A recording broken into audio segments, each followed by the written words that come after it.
No acepto que mi hija viva como quiere. Historia completa. No acepto que mi hija viva como quiere. Y no entiendo por qué eso me convierte, según todos, en el villano. Me llamo Ramiro, tengo 54 años, y soy padre de Lucía, 20. Desde hace meses no me habla, me bloqueó del teléfono, de redes, de todo. Vive en la misma ciudad, pero es como si se hubiera ido a otro país. Y cuando la gente se entera, siempre hacen la misma pregunta, con ese tono que ya conozco. ¿Qué hiciste? Como si la culpa fuera automática, como si un padre que pone límites fuera, por definición, un abusador. Yo no lo veo así, yo veo a un hombre que se pasó la vida cuidando, protegiendo, sosteniendo, y ahora resulta que eso es control. Crecí en un barrio duro, no de película, no de balaceras, pero sí de calles donde si te descuidas, te comen vivo. Mi padre era obrero, mi madre, ama de casa. No había espacio para caprichos ni para experimentos. Había reglas claras porque el mundo no perdona errores. Eso aprendí, que la libertad sin guía es una trampa. Cuando Lucía nació, yo ya tenía claro una cosa: mi hija no iba a crecer a la deriva, no iba a ser una más, no iba a perderse por malas decisiones. Yo iba a estar ahí para evitarle errores que luego se pagan toda la vida. ¿Eso es malo? Desde pequeña fue inteligente, sensible, creativa. Le gustaba dibujar, escribir, escuchar música rara. Yo la apoyé, siempre. Le compré libros, cuadernos, la llevé a talleres, pero también le enseñé disciplina, horarios, responsabilidades. Mientras otros padres dejaban que sus hijos hicieran lo que quisieran, yo sabía dónde estaba mi hija, con quién, a qué hora volvía. Yo no prohibía, por capricho. Yo evaluaba riesgos. Lucía nunca entendió eso. Desde adolescente empezó a decir que yo era muy encima, que no confiaba en ella. Yo le explicaba 1000 veces que no se trataba de confianza, sino de realidad.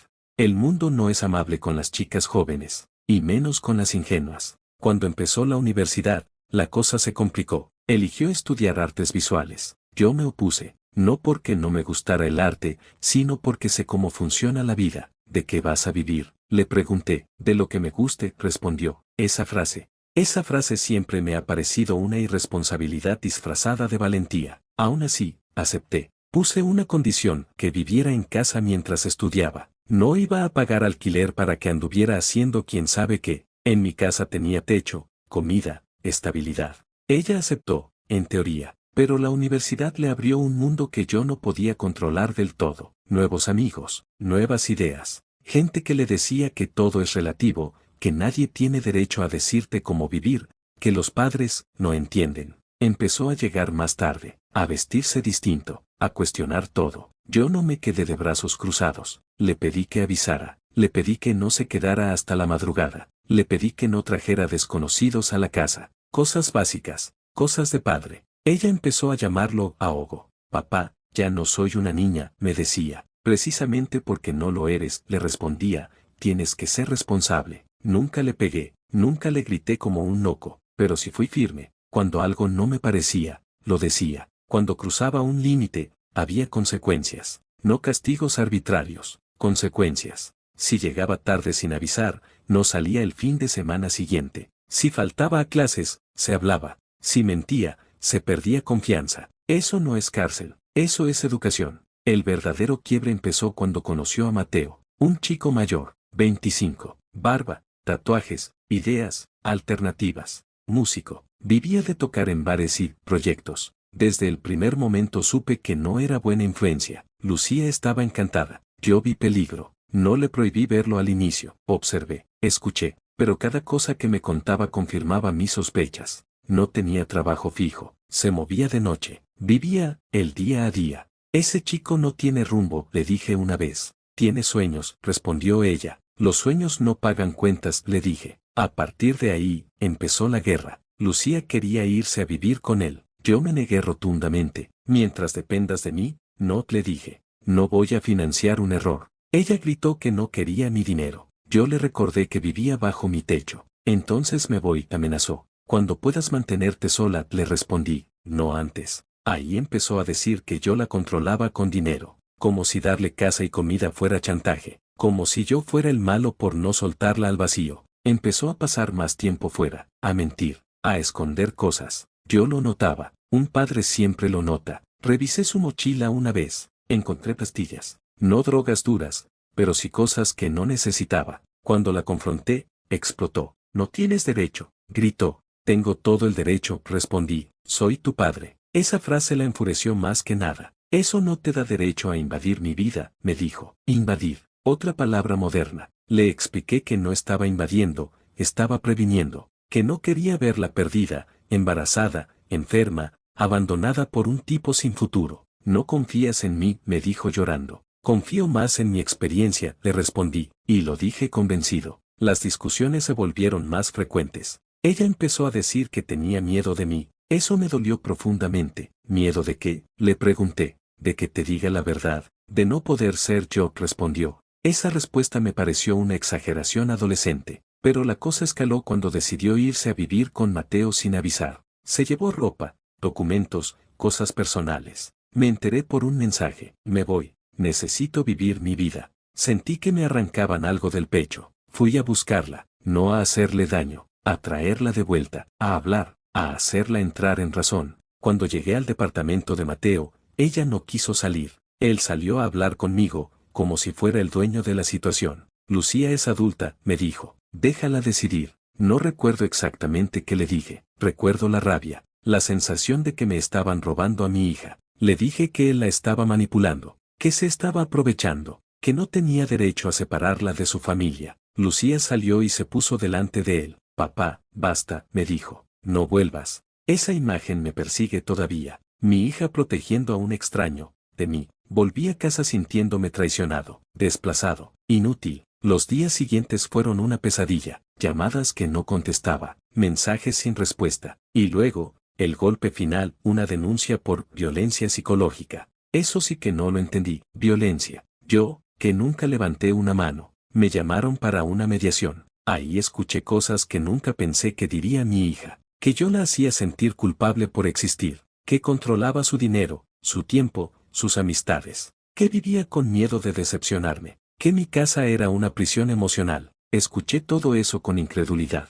Yo solo quise protegerla, dije. Si eso es un crimen, entonces ser padre es un crimen. Nadie respondió. Desde entonces, Lucía no volvió. Vive con Mateo, trabaja en lo que puede, dice que es feliz. Yo no lo creo. Creo que está confundida. Creo que un día se dará cuenta de su error. Yo sigo sin aceptar que viva como quiere. Porque lo que ella llama, vivir, yo lo llamo exponerse, y lo que ella llama, libertad, yo lo llamo abandono. Pero hay noches, como esta, en las que la casa está demasiado silenciosa, y me pregunto, por primera vez en mi vida, si proteger también puede ser otra forma de encerrar. Después de la mediación, nada volvió a ser igual, no porque antes todo fuera perfecto, sino porque hasta ese momento yo todavía creía que esto era un malentendido grande, doloroso, pero reversible. Pensaba que Lucía estaba confundida, influenciada, emocionalmente desbordada. Pensaba que, con el tiempo, iba a volver. Que todo padre pasa por una etapa así con hijos rebeldes y que luego se acomoda. La mediación me arrancó esa ilusión. Escuchar a mi hija hablar de mí como si fuera un peligro fue una experiencia que no se la deseo a nadie. No gritó, no exageró, no lloró histéricamente. Habló con una calma que me desarmó más que cualquier insulto. Como si hubiera ensayado esas palabras durante años. Dijo que en mi casa no se sentía segura para equivocarse, que cada error era una decepción, que cada decisión distinta a la mía era una amenaza. Dijo que vivía con la sensación constante de estar fallando, incluso cuando hacía todo bien. Yo la escuchaba y no reconocía al hombre del que hablaba. Eso no es cierto, le dije. Siempre quise lo mejor para ti. Ella me miró con cansancio. Papá respondió, lo mejor para ti no siempre fue lo mejor para mí. Esa frase se quedó flotando en la sala. Salí de ahí con la sensación de que me habían robado el rol. Yo ya no era el padre protector. Era el padre del que había que protegerse. Y eso me llenó de rabia, pero también de algo más difícil de admitir, miedo. Miedo a quedarme solo. Miedo a no ser necesario. Miedo a que mi función en su vida hubiera terminado. Los días siguientes fueron un desfile de silencios. Despertar sin escuchar pasos. Comer sin preguntarle si ya comió, llegar a casa y no ver su mochila tirada en la silla. Cosas pequeñas que antes me irritaban y ahora me dolían. Intenté llamarla varias veces. No contestó. Le escribí mensajes largos, explicando, justificando, recordándole todo lo que había hecho por ella. Ninguno obtuvo respuesta. Eso me enfureció. Porque yo no estaba pidiendo perdón, estaba pidiendo reconocimiento. Después de todo lo que hice por ti, empecé a escribir una vez. Borré el mensaje antes de enviarlo. Algo en esa frase empezó a sonar mal incluso para mí. Un par de semanas después, me enteré por terceros de que Lucía había conseguido un trabajo de medio tiempo en una galería pequeña. Nada estable, nada seguro. Exactamente lo que siempre quise evitarle. ¿Ves? Le dije a mi hermana. Está sobreviviendo, no viviendo. Mi hermana me miró con una mezcla de pena y firmeza. Ramiro, me dijo, quizá para ella eso es vivir. Esa posibilidad me irritó profundamente, porque si eso era vivir, entonces todo lo que yo defendí estaba mal. Empecé a revisar el pasado con una lupa que nunca había usado, no los grandes conflictos, sino los detalles cotidianos, las veces que decidí por ella sin preguntarle, las veces que invalidé sus emociones con frases como, eso no es para tanto, o, cuando seas mayor entenderás. Recordé cuántas veces usé el miedo como argumento. Ten cuidado, no sabes con quién te metes. El mundo no es como tú crees. Yo siempre pensé que esas frases eran advertencias amorosas, pero vistas desde otro ángulo, también eran mensajes claros. No confío en tu criterio. Y cuando no confías en el criterio de alguien durante años, terminas enseñándole que no confíe en sí misma. Eso me incomodó. No quise aceptarlo de inmediato. Me resistí. Pensé que estaba exagerando porque la casa estaba vacía. Pensé que era culpa de la culpa que me habían sembrado. Pero entonces ocurrió algo que me descolocó por completo. Un día, Lucía vino a buscar unos papeles que había olvidado. No me avisó. Simplemente apareció en la puerta. Cuando la vi, sentí un impulso inmediato de corregir algo. Su ropa, su peinado, su forma de pararse. Me contuve. Entró con cuidado, como si mi casa ya no fuera su casa. Caminaba midiendo pasos. Eso me dolió más que cualquier reproche. Solo vengo por unos documentos, dijo. Podrías habérmelos pedido, respondí. Preferí venir yo, dijo, seca. Fui a buscar los papeles. Mientras los buscaba, no pude evitar hacer un comentario. Te ves cansada, le dije. Esa vida no es fácil. Ella suspiró. Papá, dijo, vine por papeles, no por opiniones. Esa frase me cayó como un bol de agua fría, porque durante años, yo había opinado sobre todo. Y ahora, por primera vez, alguien me ponía un límite claro. Solo me preocupa, respondí. Lo sé, dijo. Ese es el problema. Me miró directo a los ojos. Tu preocupación siempre viene con una condición, que yo haga lo que tú consideras correcto. No supe qué decir. Antes de irse, me dijo algo que todavía me duele recordar.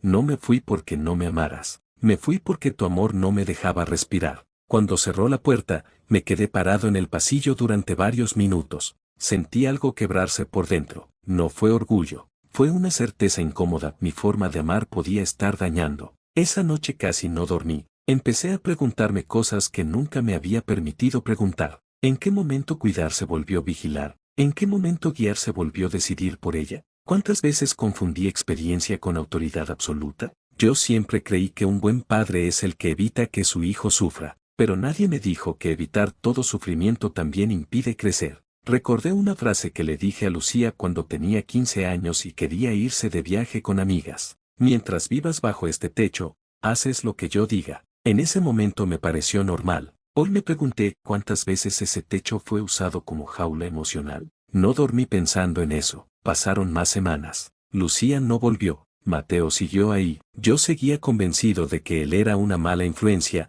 pero empecé a notar algo que me molestaba profundamente. Ella estaba más firme, no más perdida, más firme. Hablaba claro. Ponía límites. No pedía permiso. No se justificaba. Eso me descolocó, porque, si yo hubiera tenido razón todo el tiempo, ella debería estar peor, pero no lo estaba. Estaba distinta. Y esa diferencia no encajaba con mi narrativa. Un día, revisando viejas fotos, encontré una de Lucía a los 10 años, sonriendo con una pintura en las manos. Recordé cómo ese día yo le dije que no se ensuciara tanto, que tuviera cuidado, que no hiciera desastre. Siempre cuidado, siempre control, siempre límite. Nunca le dije, equivócate tranquila, aquí estoy. Me di cuenta de algo que me costó aceptar. Yo le enseñé a vivir con miedo a decepcionarme. Y cuando alguien vive así, no vive, se adapta, se encoge, y cuando finalmente se estira, se va. No estoy diciendo que todo lo hice mal, no soy un monstruo. Le di educación,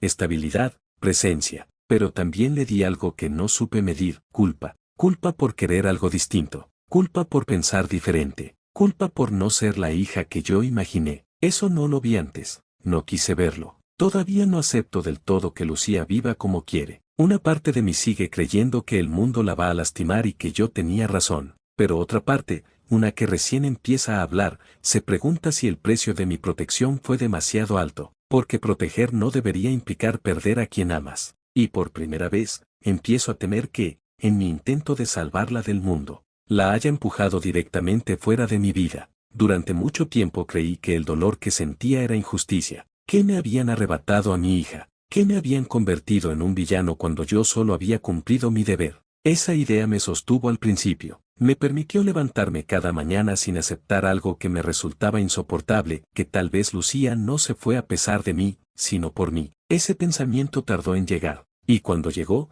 no lo hizo como una revelación clara, sino como una molestia constante, un ruido de fondo que no se iba. Empezó con cosas pequeñas, como darme cuenta de que ya no revisaba el reloj esperando que volviera, como notar que dejé de cocinar platos que a ella le gustaban, como sorprenderme pensando, esto a Lucía no le gustaría, y luego recordar que ya no estaba ahí para decirlo. Al principio me decía que era adaptación, pero en realidad era vacío, un vacío raro, porque la casa seguía ordenada, todo funcionaba, las cuentas estaban al día, los horarios claros. El mundo que yo había construido seguía en pie, lo único que faltaba era la persona para la que, supuestamente, lo había construido. Un día, sin buscarlo, me encontré leyendo sobre control parental, no por curiosidad académica, sino porque una frase que había dicho Lucía en la mediación no se me iba de la cabeza, nunca pude ser yo sin sentir que te traicionaba. Quería entender cómo alguien puede sentirse así sin que nadie le grite o la golpee. Lo que leí no me gustó. Hablaban de padres presentes pero asfixiantes, de amor condicionado, de protección que se convierte en vigilancia, de límites que no se negocian porque yo sé más. Todo eso me resultaba incómodamente familiar. Cerré la computadora varias veces, molesto conmigo mismo por siquiera considerar esas ideas. Me decía que eran exageraciones modernas, teorías blandas para justificar rebeldías, pero algo ya estaba sembrado. Empecé a recordar escenas con una claridad que antes no tenía. Recordé cómo Lucía, de niña, venía emocionada a mostrarme algo que había hecho y yo lo primero que hacía era señalar que podía mejorar. Recordé cómo, cuando lloraba, yo le decía que se calmara, que no era para tanto. Recordé cuántas veces escuché Tajama, y respondí, es por tu bien. Nunca le pregunté qué necesitaba. Siempre le dije que necesitaba. Me pregunté cuándo fue la última vez que la escuché sin preparar una respuesta. No lo recordé. Pasaron meses sin contacto. Yo seguía firme en una cosa, no iba a pedir perdón por ser padre. Esa era mi línea. Pero empecé a entender que tal vez no se trataba de pedir perdón por amar, sino de revisar cómo amé. Un día recibí una llamada de un número desconocido. Era Lucía. Mi primer impulso fue una mezcla de alivio y orgullo herido. Contesté con cautela. Hola, papá. Su voz era tranquila, no distante, pero firme. Hola, respondí. ¿Pasa algo? No, dijo. Solo quería saber cómo estás. Esa simple pregunta me desarmó más que cualquier acusación. Bien, mentí. Todo en orden. Hubo un silencio breve. Me alegra, dijo. Yo también estoy bien. No habló de volver, no habló de Mateo, no habló del pasado. Y por primera vez, no me dio explicaciones. Lucía, empecé. Yo, me detuve. Por primera vez en mi vida, no supe cómo terminar una frase dirigida a mi hija. No te llamé para discutir, me dijo. Solo quería que supieras que estoy bien. Eso me tranquiliza, respondí, y esta vez fue verdad. Antes de colgar, dijo algo que me dejó pensando durante semanas. Te quiero, papá, pero ahora necesito quererte desde lejos. Colgó sin drama. Esa frase fue más dura que el silencio anterior, porque ya no era una huida, era una decisión consciente, un límite, y lo respeté, no porque me pareciera justo, sino porque entendí que cualquier intento mío de cruzarlo sería repetir lo mismo que la alejó. A partir de ahí, empecé a hacer algo que nunca había hecho, quedarme quieto, no intervenir, no corregir, no opinar. Eso fue más difícil de lo que parece, porque cuando has construido tu identidad alrededor de proteger, dirigir y anticiparte, quedarte quieto se siente como abandono, como traición a uno mismo. Pero seguí, fui a terapia, no para arreglar la relación con Lucía, sino para entender por qué me costaba tanto aceptar que ya no me necesitara como antes. Ahí apareció una verdad que me dolió más que cualquier otra. Yo no solo tenía miedo de que Lucía sufriera,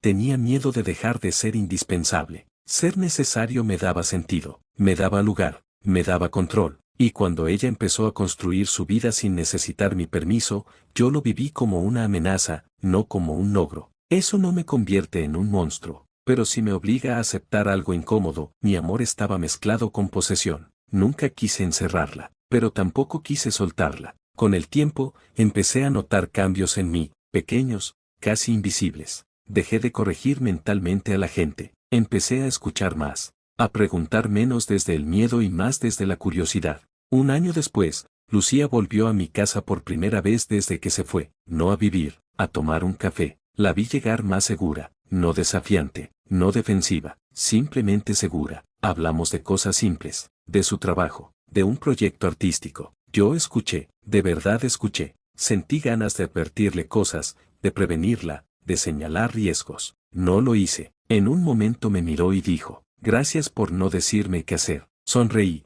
Fue una sonrisa torpe, pero honesta. Estoy aprendiendo, respondí. No fue una reconciliación de película. No hubo abrazos largos ni promesas eternas. Hubo algo mejor, respeto mutuo. Hoy sigo sin aceptar muchas de las decisiones de Lucía. No me gustan, no las entiendo del todo. Pero ya no creo que entender sea un requisito para amar. Sigo siendo protector. Sigo siendo padre. Pero ahora sé que proteger no es vigilar, que cuidar no es controlar, y que amar no es decidir por el otro. Lucía vive como quiere. Y aunque una parte de mí todavía tiembla al pensarlo, otra parte, más callada pero más sabia, empieza a aceptar algo que nunca quise aceptar. Que mi hija no necesitaba un carcelero emocional, necesitaba un padre que confiara, y que aprender eso tarde, no borra el daño, pero quizá evite repetirlo. Eso es lo que me queda ahora, no el control, no la razón, la posibilidad, frágil pero real, de amar sin encerrar.